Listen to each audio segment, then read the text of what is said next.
In 2025, the global oil trade reached a value of $3 trillion. Almost every transaction was settled in a single currency. This dominance wasn't an accident of the market. It was the result of a specific agreement reached in a Saudi desert in 1974. Before this deal, the US dollar derived its strength from the Bretton Woods system. Under this arrangement, the dollar was a direct proxy for gold. Any nation holding US currency could present those dollars to the American government and receive physical gold in return. That guarantee ended when the United States began printing more dollars than it had gold to back them, funding Cold War military spending and domestic social programs. As foreign nations began demanding their gold back, President Richard Nixon acted. On August 15, 1971, he officially suspended the dollar's convertibility into gold, turning it into a fiat currency backed only by government promise. Moving to a fiat system created a significant vulnerability. Without a physical commodity to anchor its value, the US dollar was susceptible to collapse if the global community lost faith in American leverage over the world's most essential resources.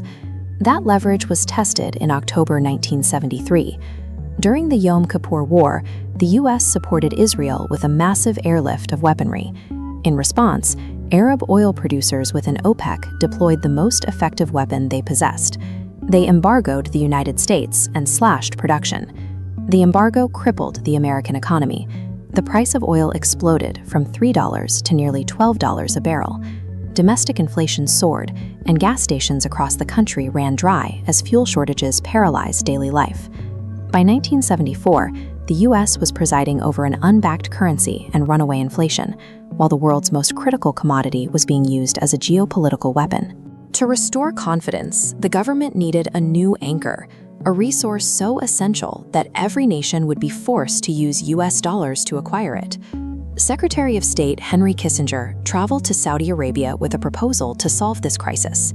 The Saudis controlled the world's largest oil reserves, but their location in the desert made them vulnerable to regional rivals. Kissinger offered a trade.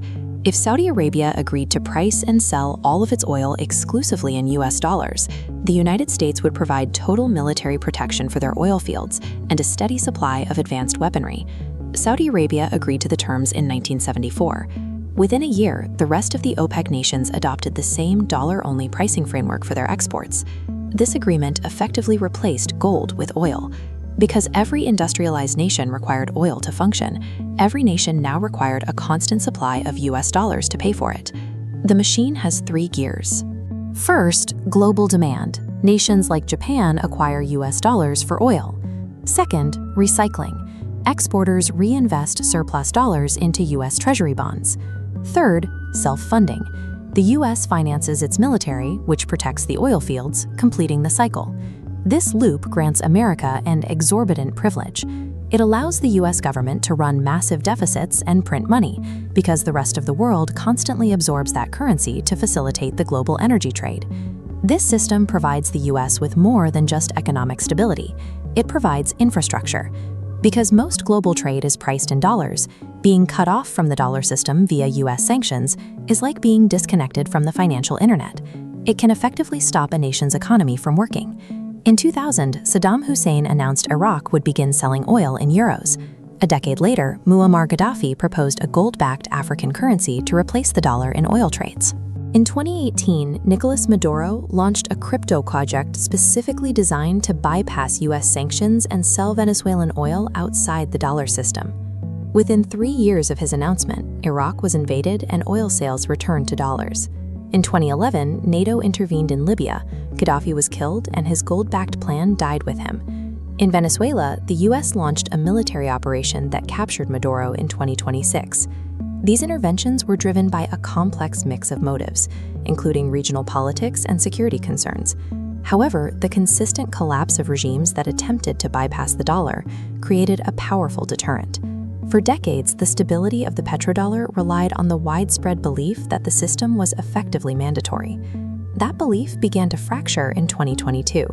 After Russia invaded Ukraine, the US froze $300 billion of Russian foreign reserves and cut their banks from the SWIFT system. This demonstrated that dollar savings are only safe as long as a nation's policies align with Washington. This move caused a psychological shift. governments realized that relying on a single currency for trade and reserves created a massive strategic risk. The data reflects this shift. The dollar's share of global reserves has fallen from 72% in 2001 to under 58% today. China has reduced its holdings of U.S. Treasury bonds from over $1.3 trillion to roughly $600 billion, while India and Brazil have begun settling oil trades in their own local currencies. Seeking an alternative that cannot be seized or frozen, central banks are hoarding physical gold at record levels. In 2024 alone, they added over 1,000 tons to their reserves. The ultimate threat to this system is structural. In 2025, 1 in 4 cars sold globally was electric. As the world transitions away from fossil fuels, the core requirement to hold US dollars to buy energy begins to evaporate. The petrodollar machine still dominates global trade, but for the first time in 50 years, the engine is cooling. The system doesn't need to be defeated in a single conflict. It will simply stall if the world no longer requires oil to function.